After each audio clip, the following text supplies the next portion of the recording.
All right, so for this bonus episode, we wanted to talk a little bit about Egypt and the Egyptians and what they were all about, because in the story, we're not really getting anything from the point of view of the Egyptians. And I think it's easy, at least for me, I know growing up was easy to think about the Egyptians as, you know, the sort villains. of, right, they're terrible, they enslaved the Hebrews, they used slaves to build their pyramids, they're, you know...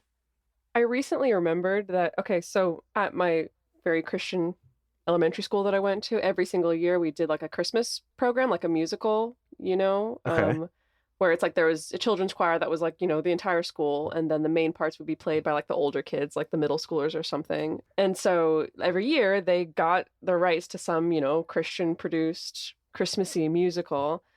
And there was one, I think it was called Christmas in Egypt, and it follows the story of mild spoilers, but I'm sure by the time we get there, you'll have forgotten. But it follows the story of when Mary and Joseph and baby Jesus are in Egypt when baby Jesus is tiny. Okay, yeah. So like that's when it was set. But I just remembered like a week ago thinking about how like there's a lot of the songs I still remember, that one of them really villainizes the Egyptians and also throws in a racial slur Wow. at the same Wow. time. Wait, I remember. what? The line was, so content warning, if you don't want to hear any racial, it's not the N-word, sorry. Don't freak out. But it was spend Christmas in Egypt and be gypped out of Jesus. Oh. Jeez. Yeah. And it was just like a week ago that this suddenly hit me. I was like, holy crap. Like, Yeah. and then like the song went on to explain that it's like, it's Christmas in Egypt isn't any fun because they worship animals and not God and Jesus. Seriously? Wow. Yeah, That's seriously. it's not any fun because of those reasons? Wow. This is a reoccurring theme in Christian education. Like you really have to bash on other religions for worshiping, you know, quote unquote false idols. So yeah. I've heard that. Yeah. I've heard that that's a Yes. thing. Yeah, you gotta Yeah. dig on that one whenever you can. Anyway, but Wow. yeah, I just tossed that in there to show that yes, very easy to villainize the Egyptians. Wow. Yeah, and they come up a lot in the Bible, it seems, because if they're, oh yeah, of course, they're also in the New Testament, but that means that they're all through the Old Testament as well. Yeah, fun fact about Egypt actually is that the rule specifically of the pharaohs, I mean, obviously Egypt is still a country today, but specifically Egypt as ruled by pharaohs spanned over 3,000 years. Wow. That to me is just bonkers. Wow. That, Yeah. you know, that a kingdom could keep going that long. Yeah, for sure. seriously. Kind It's of incredible. mind-blowing.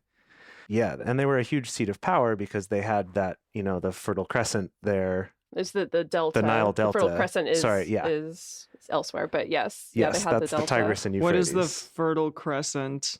It's closer to where like the Tigris and Euphrates are that were referenced Okay. in early Genesis. It's further into like Iraq, Saudi Arabia, Afghanistan, more in the Middle East. It's the And Fertile is the Crescent. soil fertile? Well, I Yeah. don't Why know do what they else call they'd be it that? referring to as being Well, fertile. no, that's exactly. That's why I'm asking. Like, what is the fertileness? Yeah. What- Yeah, it was the good. women are particularly fertile there. Like, what?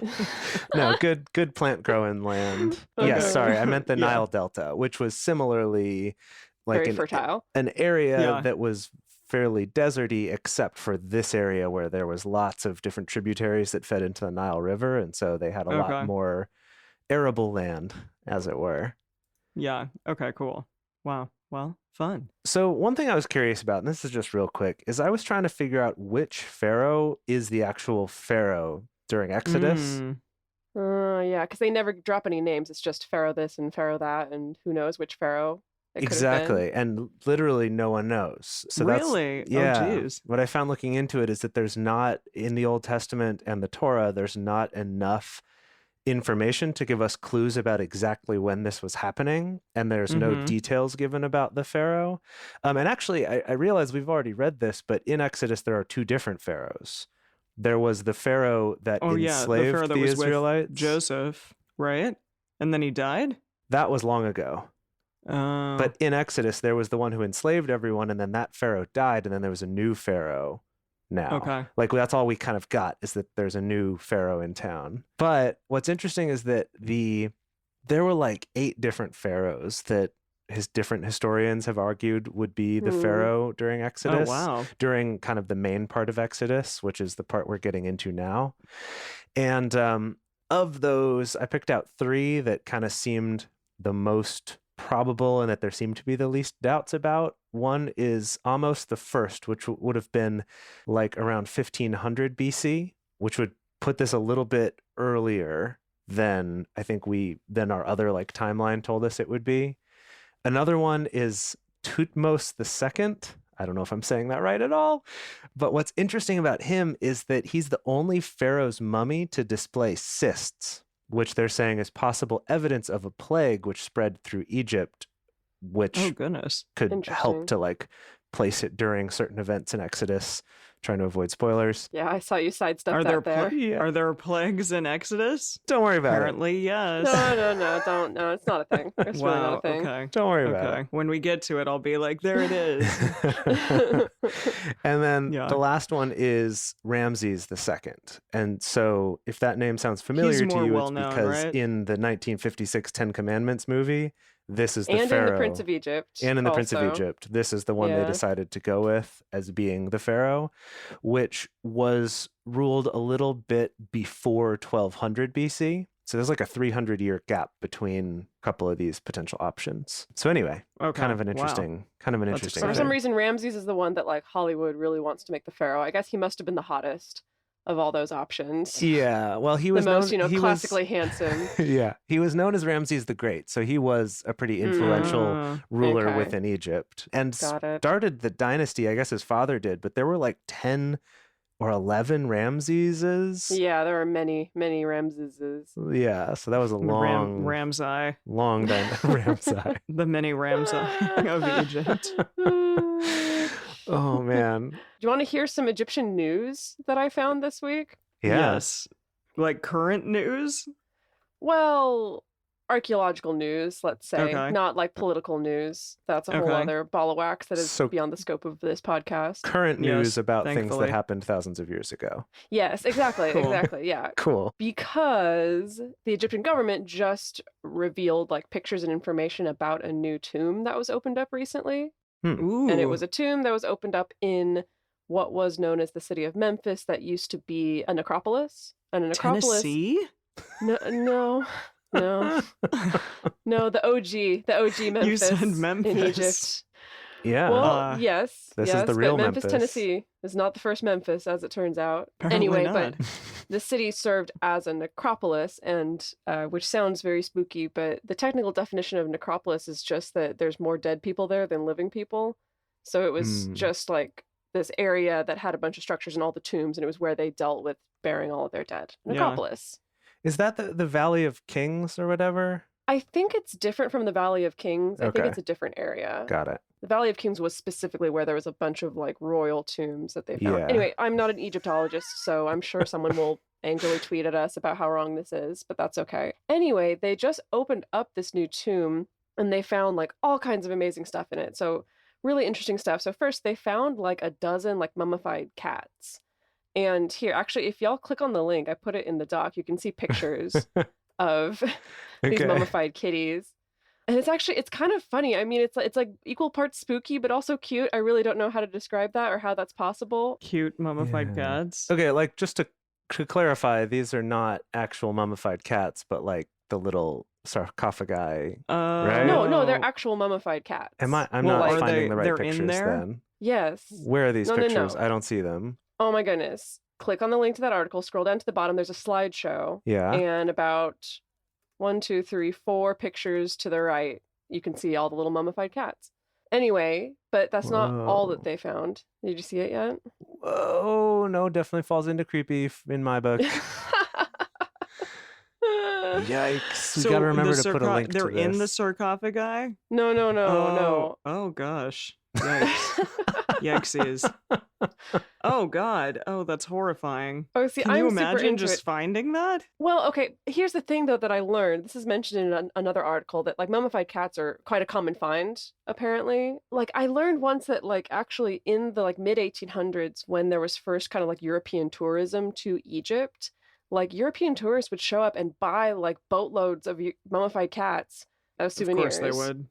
Like because there were that many of them. Wow. Oh. Anyway, it's really interesting. Like they've used not these mummified cats, but other ones have actually been used in studies to kind of study like how domesticated cats have changed over the course of the last 4,000 years, which is really interesting. Just but how also they in this look tomb, how they look, I think that there were some theories floating that like the cats that the Egyptians had were maybe more feral and not, and like maybe the domestication process happened much later, but they found like through their studies, like, no, these cats were already domesticated, like actually probably quite significantly before there was even the line of pharaohs in Egypt. Wow. Oh, So interesting. yeah, it goes way back. Anyway, in this tomb, they also found mummified scarabs, like actually wrapped up The little in beetles? yeah, the little beetles, like Wow. mummified I scarabs. guess big beetles. The scarabs are Yeah, pretty big. that they put in little Whoa. sarcophagi. They found a mummified crocodile and also mummified cobras as well. They just How like did the they Egyptians get a loved this crocodile? very carefully, I imagine. They wrestled it and like were able to mummify it? Well, You it's could've- I dead guess before you could've, like, mummify it. Yeah, I'm Yes. assuming they wouldn't do it alive. I don't know, you could have speared it, or maybe it was already dead. Maybe they just found a dead one and they were like, this'll do. But the Wow. most exciting thing possibly is like in this tomb, along with all of these artifacts and mummified animals, they also found a sealed door that hasn't been opened, and they kind of theorize based on the condition that the door is in that this literally hasn't been opened in 4,000 years. So they're very excited about cracking into Whoa. that. And I think Did they the open it yet? government's going to they haven't well, if they've opened it, they have not announced it or put out any pictures, any press releases or anything like that. But the Egyptian government has said like they are planning to announce at least 2 more things before the end of the year. So Wow. it's exciting times, and hopefully not any kind of horrible curse unleashed upon us all. I mean, that will definitely happen, though. I've played enough Tomb Raider to know. No, exactly. That, Totally. It's like the Ark of the Covenant, and you're opening this door after Yeah. 4,000 years. yeah. Like Yeah. everyone's heads are gonna explode. Ugh. Jeez. It's horrifying. So I also looked up some information about Egyptian culture, some things that maybe people didn't know, and one of them was about animals. And so it's interesting that you brought that up, because they talk about how people would have a lot of what we would think of as uncommon animals as house pets, like hawks and lions and baboons and things like that. But my favorite one that I think, Dedeker, you'll appreciate is that Egyptian police officers were known to use dogs or even trained monkeys to assist them on patrol. Just the images. Just Right? the images. They would just have like a little monkey perched there, Little and like police one monkey. played the good cop and one played the bad cop. And it's like, we know you did it. And the monkey would like point the finger. I guess it would be That's helpful, like, amazing.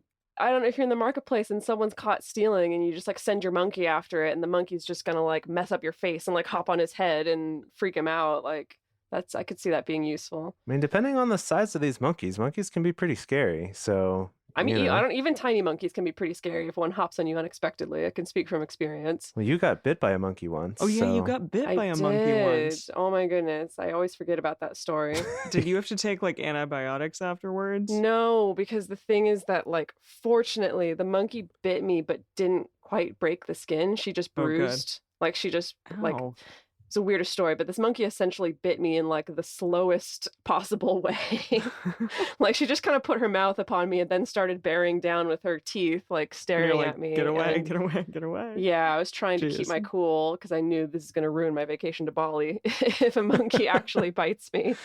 Wow. But it ended Jeez. up being fine. No, she just like she scratched me a little bit and like I got a bruise, but no broken skin, so I didn't have to go get Because any you were kind of looking shot. at her baby in the wrong It way. was no, someone else was looking at her baby. It's a long story, and that doesn't have anything to do with Egypt. Just long story Okay. short, I survived a monkey bite, and I still like monkeys. So There Well, we are. there you go. mhm. And if you'd been a police officer in Egypt, You would have loved that monkey. That monkey Mhm. might have been sicked after you. yeah. Yes. So I want to hit you with a few interesting tidbits that I got from the History Channel, from history.com, actually. Oh.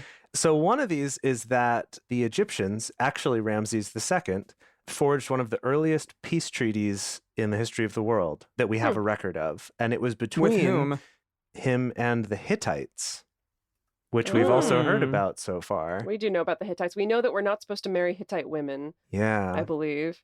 But Yeah. they Was successfully made a treaty that lasted from then until the fall of the Hittite Empire. So like a very long-lasting treaty as well. Wow. I thought that was a fun one. Another one is that Egyptians love to play board games.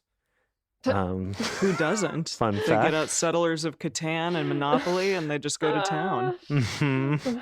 Uh-huh. Another interesting thing I learned is that while Egypt was still a patriarchal society in a lot of ways, unlike the Israelites, actually, women in Egypt were allowed to buy and sell their own property, serve on juries, Oh. make wills, enter Wow. legal contracts, and they were allowed to have jobs out the home and received equal pay for those jobs, even though it Whoa, wasn't Jews. very widely practiced that women would work out of the home, but they could. But you get equal pay. That's more advanced than we've figured out so far. Yeah. Yeah, what a concept.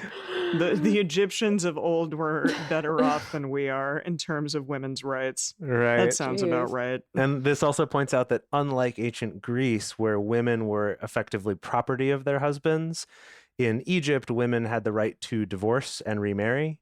And apparently there were even some like ancient prenuptial agreements that existed. Wow. Oh. Wow. And that those Fascinating. agreements like list property and wealth owned by the woman that she brought into the marriage. That's You know, in awesome. order for her to still keep that if they got divorced. Wow, what animals did ancient Egyptian like divorce attorneys use to aid them in their duties? Probably ibises or something. A Oh, lemur. yeah. Yeah. Yeah. Nice. And then the last fun one, there's a bunch of interesting That's ones. But amazing. the last one I'll share with you is that actually the pyramids were not built by slaves. This one blew my mind because like we They all were have built that. by aliens. Well, ancient The aliens. pyramids were built by the aliens, Well, obviously. yeah, there's actually from what I understand, they have a hard time finding hard archaeological evidence that supports some of the stuff that happens in Exodus, that supports there being Hebrew slaves at all. Interesting. Yeah, so what I was reading here is that the Egyptians were not against having slaves, but generally slaves were for field workers and domestic servants, but not construction, which was considered more of an honorable and kind of skilled profession. And Right. so basically based on the evidence they found and things like that, they actually believe these were paid laborers and artisans and stuff who did the work. Now, it still was shitty work, and archaeological evidence suggested the health of the people building these was probably not so great because of the work they were doing, but they were paid for it. They were not slaves. And that the idea that the slaves built, or that slaves, you know, like the image we have of them cracking the whip while they were building the pyramids, was created by Herodotus, which, if you're into history at all, Herodotus was a Greek historian in 5th century BC, so another like 700 years at least after the story we're reading right now. But most modern day historians believe that that was a myth that he just kind of conjured up for the sake of a good story. Wow. Right. Isn't that a lot of the Bible? Well, no, A I mean lot the of, like- slaves building the pyramids thing. That's not in the Oh, Bible. I see. No, well, okay. That's just what people think, is that like the slaves built the pyramid and that's how it is. Yeah, that's like the image that we have. Yeah. Yeah, and like in most movies, that's kind of the image that we get is if they're not building the pyramids, they are building some kind of structure. Yeah. Yeah. But in fact, probably not. And in fact, the Yeah. Egyptians were more likely to be what Joseph was in Genesis, where he was like a house servant. You know, like he's a slave who works in the home and helps run the house And doesn't touch your wife. and doesn't touch your wife. No. Hmm. Well, so interesting. Yeah, I thought it was really interesting. I would love to learn more about this stuff, actually. I was fascinated with Egypt as a kid, but Mhm. learning about it now while we're also reading something that's kind of in that context is really interesting. I'm pretty sure every kid had like a Egypt phase. Yeah, I Oh think yeah, so. I certainly did. totes did. I totes Yeah. did. Why is that? Because it's different and cool, and I Well, don't it is know, like different and everyone hears cool. about King Tut and that's awesome. Sure. And there's like gems and jewels and pyramids, so It is different and cool, but it's like so is like Chinese history and Japanese history Yeah, and Korean history absolutely. and like all these things that we don't get taught in school. Is it because Egyptian culture is so steeped in like these Old Testament stories? Do you think that Yeah, that plants a seed of culturally there just being more interest? I could see that. I think also Yeah. just the whole like the pyramids and stuff like that, that there's this thing that's so a wonder of the world that we all kind Yeah. of know about, and to think about the like fantastical stories that go with that. And Right. hieroglyphics are cool because it's like learning another language, sort of, but it's easy enough to understand because it's pictographs. So you can kind of It's like a good gateway that's drug to true. learning another That's language. true. Yeah. Yeah, that's true. Yeah. Yeah. I don't know. I just, yeah, my thing is just that like there's a lot of cultures across the world that have very interesting history. Like a lot of like African kingdoms. I mean, Egyptian technically is an African kingdom, but outside of just the Egyptian kingdoms, you know, that are also really interesting and varied, but you know, we don't get that history in school. Cool. Well, I'm excited to get back to the Bible next week. My very tiny soapbox on Eurocentrism. Yeah. Well, see you both next week. I'm very excited to hear more about Egypt in these stories that we are reading, and also hear more awesome details about Egyptian culture if we get to more of it, which I'm assuming we will, since we're going to Oh, be we with will. this for a long time. We shall Yeah. indeed. Exactly. Alrighty. Till next time.